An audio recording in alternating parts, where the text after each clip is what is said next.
বাঁশ দিয়ে তৈরি হচ্ছে গরিবের এসি, আর তা রকমভেদে বিক্রি হচ্ছে 10 থেকে 30 হাজার টাকা। শুনতে অবিশ্বাস্য লাগলেও এমন আশ্চর্যকর ঘটনা প্রবাহমান চাঁদপুরে। আমি 20 বছর ধরে কাজ করতে আছি, যা হয় আল্লাহর রহমতে মোটামুটি চলার মতন একটা সুযোগ সুবিধা। চাঁদপুরের মতলব উত্তর উপজেলার সটাকি বাজার, বাবুবাজার ও মালোপাড়া এলাকায় আজও টিকে আছে এক ঐতিহ্যবাহী হস্তশিল্প।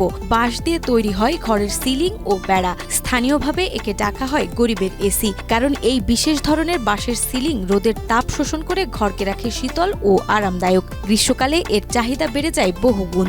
আগে বিল্ডিং ছিল না, ছিল না, ঘরের কাজ হয়েছে, কাজ করছি, প্রচুর কাজ হয়েছে, এখন কাজ নাই, এখন কাজের কম পরিমাণও কমে গেছে, মানুষের চাহিদা কমছে। এই শিল্পের সঙ্গে যুক্ত রয়েছে প্রায় 25 থেকে 30 জন অভিজ্ঞ কারিগর, যারা প্রজন্মের পর প্রজন্ম ধরে এই কাজ করে আসছেন। ভোরের আলো ফোটার আগেই শুরু হয় তাদের কর্মব্যস্ততা। কেউ সুতলিতে চটা গাচ্ছেন, কেউ আবার দিচ্ছেন রং ও নকশার ছোঁয়া। কারিগরের হাতের ছোঁয়ায় প্রতিটি সিলিং বেড়া হয়ে উঠছে এক একটি শিল্পকর্ম, যা শুধু ঘরকেই ঠান্ডা রাখে না, দেয় সৌন্দর্যের ছোঁয়া। আমি 8-9 বছর ধরে এই কাজের সাথে জড়িত।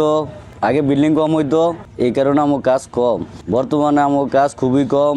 আমরা এই কামের উপরে আমার জীবিকা চলে। সটাকি বাজার এলাকায় প্রায় 80 বছর ধরে চলছে এই শিল্পের ধারা। এক সময় যেখানে 10 থেকে 15 জন কারিগর নিয়মিত কাজ করতেন, বর্তমানে সেখানে সংখ্যা কমে দাঁড়িয়েছে মাত্র 5।